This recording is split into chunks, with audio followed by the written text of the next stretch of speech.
எதிர்ப்பு அச்சுகளுக்கு எதிராகவும் நெட்டன்யாஹுவுக்கு ஆதரவாகவும் களமிறங்கி இருக்கக்கூடிய துருக்கி இதன் மூலமாக காசாவின் போர்முனையும் லெபனான் போர்முனையும் எவ்வாறு பாதிப்படைய போகின்றன? லெபனானுக்கு எதிரான மிகப்பெரிய வலுவான போரொன்றினை ஆரம்பிப்பதற்கு தயாராக இருப்பதாக அறிவித்த நெட்டன்யாஹு சிரியாவின் யுத்தகலத்தில் என்ன தான் நடக்கின்றது? நெட்டன்யாஹு சிரியாவின் யுத்தகலத்தில் எவ்வாறான திட்டங்களை மேற்கொண்டு வருகின்றார்? சிரியாவில் அதிரடியாக விசேட படைகளை களமிறக்கும் ஈரானும் ரஷ்யாவும்.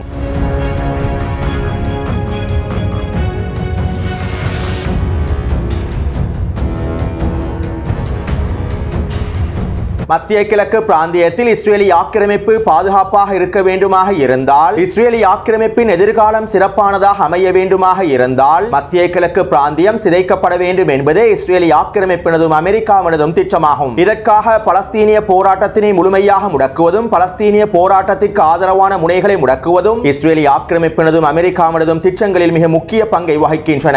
அதே போன்று பலஸ்தீன் எதிர்ப்பு அச்சுகளுக்கும் பலஸ்தீன் எதிர்ப்புக்கு ஆதரவான எதிர்ப்பு அச்சுகளுக்கும் ஆயுதங்களையும் ஏனைய உதவிகளையும் முழுமையாக வழங்கக்கூடிய ஈரானை முடக்குவதும் இஸ்ரேலி ஆக்கிரமிப்பின் திட்டங்களில் ஒன்றாகும். இந்த திட்டங்கள் அனைத்தும் வெற்றி பெற வேண்டுமாக இருந்தால், மத்திய கிழக்கு பிராந்தியத்தில் இஸ்ரேலி ஆக்கிரமிப்பு பாதுகாக்கப்பட வேண்டுமாக இருந்தால், பலஸ்தீனிய போர்முனைக்கும் லெபனான் போர்முனைக்கும் ஈரானுக்கும் இடையிலான தொடர்பினை முழுமையாக துண்டிக்க வேண்டும். பலஸ்தீனிய போர்முனைக்கு ஆதரவான எதிர்ப்பு அச்சுகளுக்கு இடையிலான பாதையினை முழுமையாக துண்டிக்க வேண்டும். எனவே இதற்கமைவாக 2008ஆம் ஆண்டிலிருந்தே திட்டமிடப்பட்ட இலக்காக சிரியா காணப்படுகின்றது. பலஸ்தீனிய போராட்டங்களுக்கு ஆதரவான எதிர்ப்பு அச்சினுடைய தொடர்பினை முழுமையாக துண்டிப்பதற்கு அமெரிக்காவும் இஸ்ரேலி ஆக்கிரமிப்பு முதலில் சிரியாவை தான் குறிவைத்தார்கள். சிரியாவினை சிதைப்பதன் மூலமாக, சிரியாவிலே உள்நாட்டு போரை ஏற்படுத்துவதன் மூலமாக, சிரியாவிலே பிரிவினைவாத போரை ஏற்படுத்துவதன் மூலமாக ஒட்டுமொத்த மத்திய கிழக்கு பிராந்தியத்தையும் மாற்றிவிட முடியும் என்றும், எதிர்ப்பு அச்சினை பலவீனப்படுத்திவிட முடியும் என்றும் இஸ்ரேலி ஆக்கிரமிப்பும் அமெரிக்காவும் திட்டமிட்டிருந்தார்கள். இந்த பின்னணியில் தான் 2011ஆம் ஆண்டு சிரியாவில் உள்நாட்டு போர் ஆரம்பிக்கப்பட்டது. பலஸ்தீனிய ஆதரவு எதிர்ப்பு அச்சுக்களை முடக்குவதற்காகவும் அமெரிக்காவினாலும் இஸ்ரேலி ஆக்கிரமிப்பினாலும்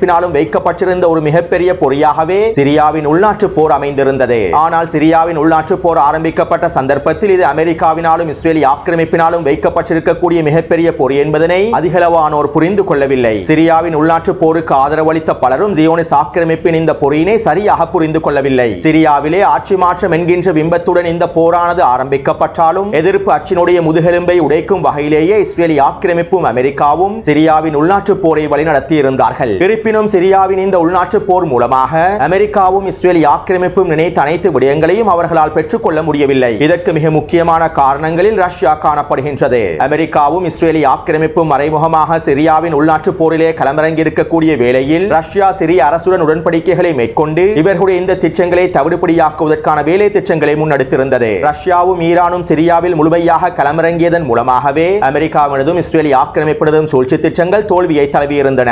ஆனால் அதே நேரம் சிரியாவின் உள்நாட்டு போரின் மூலமாக சர்வதேச மட்டத்தில் பிரிவினைவாதத்தை ஏற்படுத்துவதில் அவர்கள் வெற்றி பெற்றிருந்தார்கள். சிரியாவின் உள்நாட்டு போரை பயன்படுத்தி பல பயங்கரவாத குழுக்களை உருவாக்கினார்கள். இந்த பயங்கரவாத குழுக்களின் மூலமாக அவர்களுடைய ஆயுத வியாபாரங்களை மேற்கொண்டார்கள். சமூக ஊடக வலைத்தளங்களுடைய பயன்பாடு குறைவாக இருக்கும் காலப்பகுதியில் ஆரம்பிக்கப்பட்ட சிரியாவின் இந்த உள்நாட்டு போர் தொடர்பாக உங்கள் மத்தியில் பல மாற்று கருத்துக்களும் விமர்சனங்களும் இருக்கலாம். ஏனென்றால் அதிகளவான சர்வதேச ஊடகங்கள், பத்திரிகைகள், பிரதான ஊடகங்கள், அரபு ஊடகங்கள் என அனைத்து ஊடகங்களையும் அமெரிக்காவும் இஸ்ரேலி ஆக்கிரமிப்பும் அவர்களுடைய திட்டங்களை விதைப்பதற்காகவே பயன்படுத்திக் கொண்டார்கள். சிரியாவினுடைய உள்நாட்டு போர் தொடர்பாக சர்வதேச சமூகத்திற்கும் சர்வதேச முஸ்லிம் சமூகத்திற்கும் எந்த விடயங்களை, எவ்வாறான விடயங்களை கொண்டு போய் சேர்க்க வேண்டும் என்பதனை இஸ்ரேலி ஆக்கிரமிப்பும் அமெரிக்காவுமே தீர்மானித்தார்கள். பிரதான ஊடகங்களின் மூலமாகவும் சர்வதேச ஊடகங்களின் மூலமாகவும் பத்திரிகைகளின் மூலமாகவும் எந்த தகவல்களை வெளியிட வேண்டும், எந்த தகவல்களை மறைக்க வேண்டும், எவ்வாறான பிரச்சாரங்களை மேற்கொள்ள வேண்டும் என்பதனை அவர்களே தீர்மானித்தார்கள். ஆனால் இவை அனைத்தையும் அல்-அக்ஸா வெள்ளப்போரானது தவிடுபடியாக்கிவிட்டது.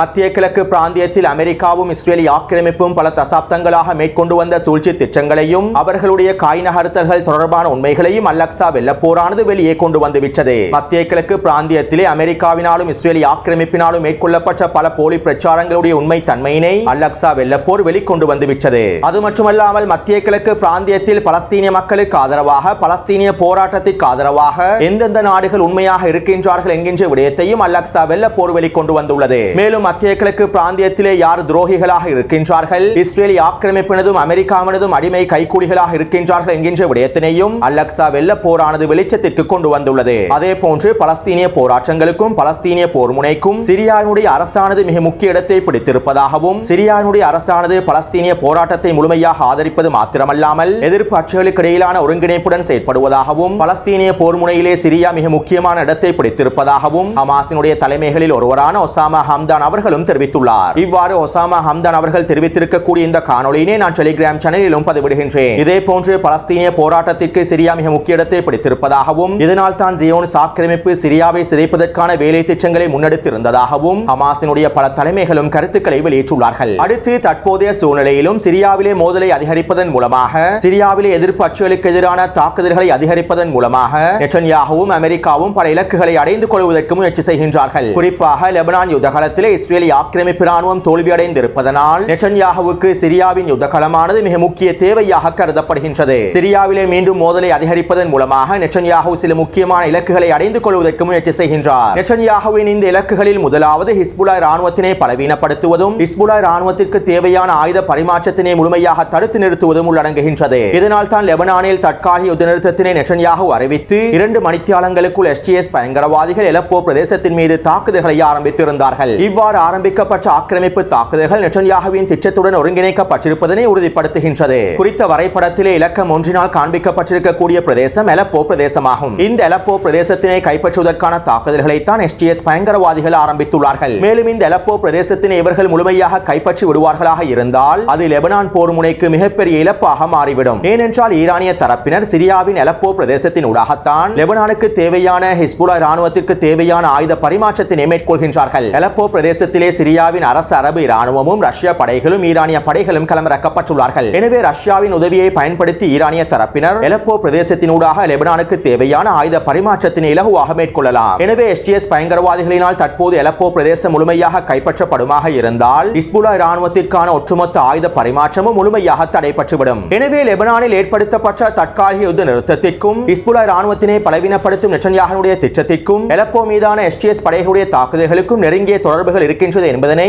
எங்களுக்கு தெளிவாக புரிந்து கொள்ளலாம். இரண்டாவது காரணம், சிரியாவில் மோதலை அதிகரிப்பதன் மூலமாக ஈரானினுடைய கவனத்தையும் திசை திருப்பி விடலாம். மேலும் சிரியாவிலே மோதல்கள் அதிகரிக்கப்படுவது ஈரானுக்கு ஒரு மிகப்பெரிய அழுத்தத்தையும் வழங்கக்கூடியதாக அமைந்திருக்கும். தற்போது எலப்போவின் மேற்கு பிரதேசத்திலே ஈரானின் விசேட படைப்பிரிவுகளை களமிறக்குவதற்கு ஈரானிய தலைமைகள் தயாராக இருப்பதாகவும், இதற்கான அனுமதியினை தருமாறு சிரிய அரசாங்கத்திடம் ஈரானிய தலைமைகள் கோரிக்கை விடுத்திருப்பதாகவும் ஈரானிய ஊடகங்கள் செய்திகளை வெளியிட்டுள்ளன. அதே போன்று ஈரானின் வெளியுறவுத்துறை அமைச்சர் இவ்வாறு தெரிவித்திருந்தார். தற்போது சிரியாவிலே ஆரம்பிக்கப்பட்டிருக்கக்கூடிய தாக்குதல்கள் சிரியாவினுடைய ஸ்திரத்தன்மையை சீர்குலைக்கக்கூடிய தாக்குதல்கள் அமெரிக்காவினதும் ஜியோனிஸ்ட் ஆக்கிரமிப்பினதும் திட்டத்தின் ஒரு பகுதியாகும் என்று ஈரானினுடைய வெளியுறவுத்துறை அமைச்சர் தெரிவித்துள்ளார். எனவே சிரியாவிலே மீண்டும் மோதல் அதிகரிக்கப்பட்டிருப்பதன் மூலமாக ஈரானுக்கான அழுத்தங்களும் அதிகரித்துள்ளன. மூன்றாவது காரணம், அல்-அக்ஸா வெள்ளப்போரின் மூலமாக வெளிக்கொண்டு வரப்பட்ட உண்மைகளை மீண்டும் அவற்றினை மூடி மறைப்பதற்காகவும் அல்-அக்ஸா வெள்ளப்போரினுடைய தாக்கத்தினை நடுநிலைப்படுத்துவதற்காகவும் சிரியாவில் மீண்டும் மோதல் ஆரம்பிக்கப்படுவது சிறந்த வாய்ப்பாக அமைந்திருக்கும். எனவே இந்த காரணங்களுக்காகவே சிரியாவில் மோதல் மீண்டும் ஆரம்பிக்கப்படுவது நெட்டன்யாஹுவுக்கு ஒரு மிகப்பெரிய தேவையாக காணப்படுகின்றது.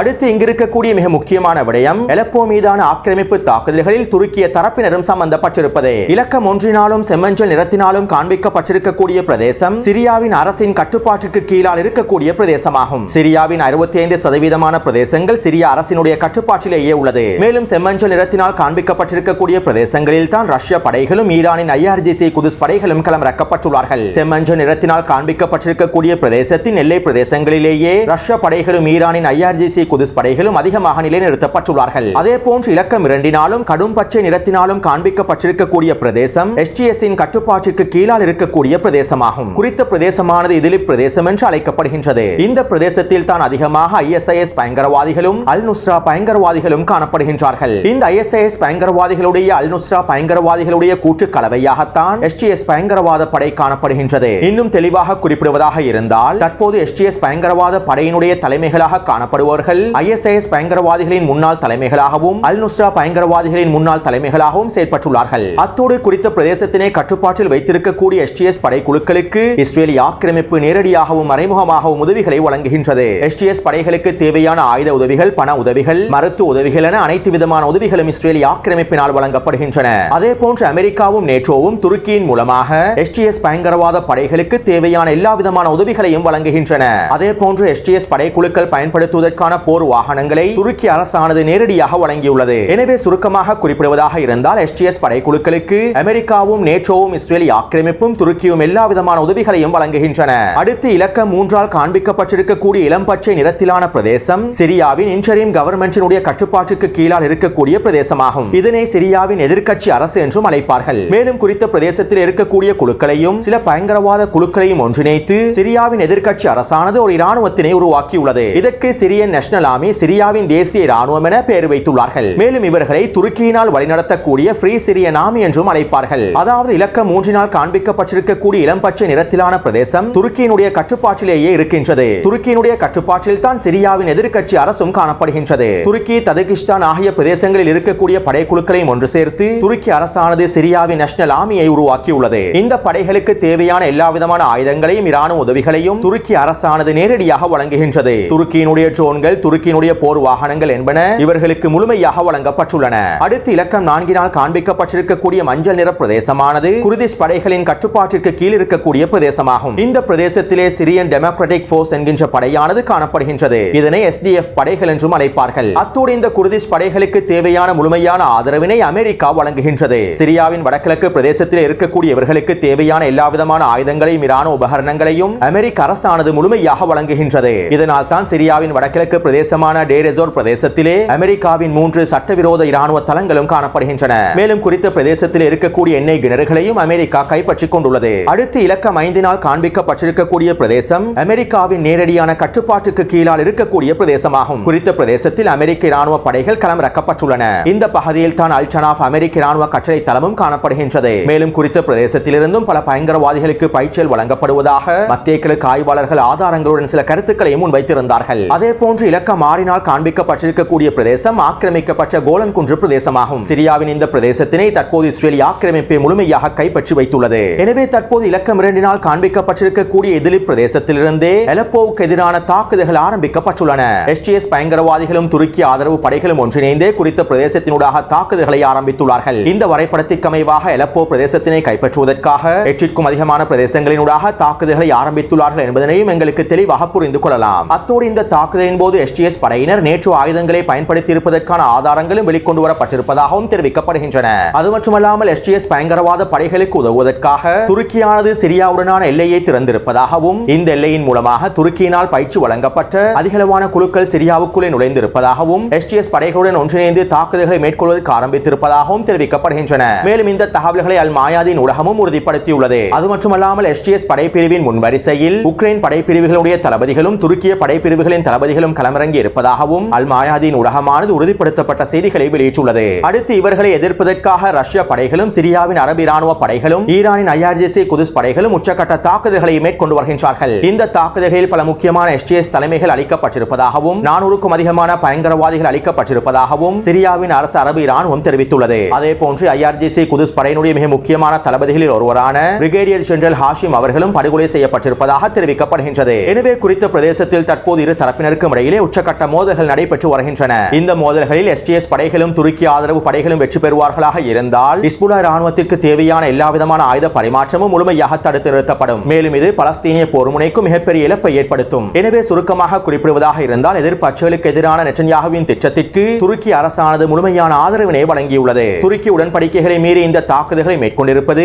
எஸ்டிஎஸ்க்கு தேவையான எல்லா விதமான ஆயுதங்களையும் வழங்கியிருப்பது, துருக்கி ஆதரவு படைகளையும் குறித்த தாக்குதல்களில் களமிறக்கியிருப்பது நெட்டன்யாகுவின் திட்டங்களுக்கு சார்பானதாகவே அமைந்துள்ளன.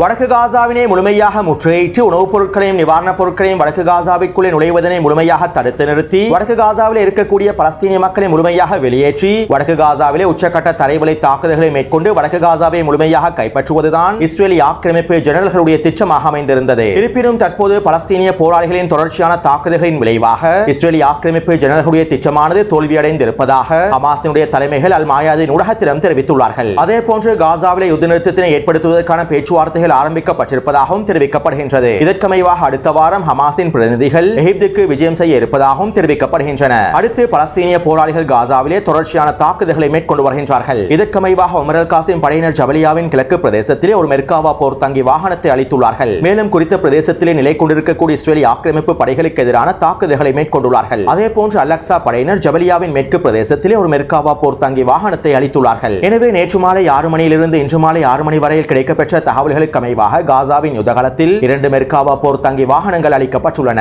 அடுத்து லெபனான் யுத்தகலத்திலே இஸ்ரேலி ஆக்கிரமிப்பு தொடர்ச்சியாக நிபந்தனைகளை மீறி வருகின்றது. இன்று காலை இஸ்ரேலி ஆக்கிரமிப்பின் போர் வாகனங்கள் கியாம் பிரதேசத்தினூடாக நுழைந்து பீரங்கி தாக்குதல்களை மேற்கொண்டுள்ளன. இந்த தாக்குதல்களில் 3 லெபனான் பொதுமக்கள் படுகாயமடைந்திருப்பதாக தெரிவிக்கப்படுகின்றது. அத்தோடு நேற்றிரவு லெபனான் யுத்த நிறுத்தம் தொடர்பாக நெட்டன்யாஹு ஊடகங்களிடம் இவ்வாறு தெரிவித்திருந்தார். லெபனானில் தற்போது நடப்பது போர் நிறுத்தம் என்று நான் கூற வரவில்லை. லெபனானுடைய தற்போதைய போர் நிறுத்தமானது இந்த போரினுடைய முடிவை குறிக்காது. மேலும் லெபனானுக்கு எதிரான வலுவான போர் ஒன்றினை ஆரம்பிப்பதற்காக இஸ்ரேலிய ராணுவத்தினை தயார்படுத்துவதற்கான எல்லாவிதமான வேலை திட்டங்களை முன்னெடுத்து வருவதாகவும் போர் நிறுத்த நிபந்தனைகள் மீறப்படும் சந்தர்ப்பத்தில் லெபனானுக்கு எதிரான வலுவான போர் ஆரம்பிக்கப்படும் என்றும் நெட்டன்யாஹு ஊடக சந்திப்பின் போது தெரிவித்துள்ளார். எனவே இந்த காணொளி தொடர்பான கருத்துக்களை பதிவிடுங்கள். தொடர்ந்து என்னுடன் இணைந்திருங்கள். நன்றி, வணக்கம்.